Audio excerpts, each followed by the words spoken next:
نامور اسلامی جرنیل طارق بن زیاد نے جب ہسپانیہ پر حملہ کیا تو ساحل سمندر پر ہی حکم دے دیا کہ جن کشتیوں پر ہم بیٹھ کر آئے ہیں وہ تم سب کی سب جلا ڈالو۔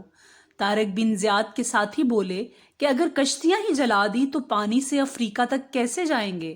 تو طارق بن زیاد نے بڑا ایمان افروز جواب دیتے ہوئے کہا، ہم مسلمان ہیں اور ساری دنیا ہمارا وطن ہے، ہم صرف افریقہ کو نہیں بلکہ پورے یورپ کو اسلامی تہذیب و تمدن میں رنگ دیں گے۔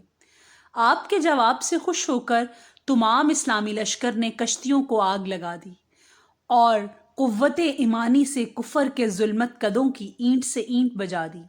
اس کے بعد مسلمانوں نے ہسپانیہ پر 850 سال تک حکومت کی۔ سبحان اللہ۔ اسلامک ویڈیوز کی سپورٹ کے لیے چینل کو سبسکرائب کر دیں۔ شکریہ۔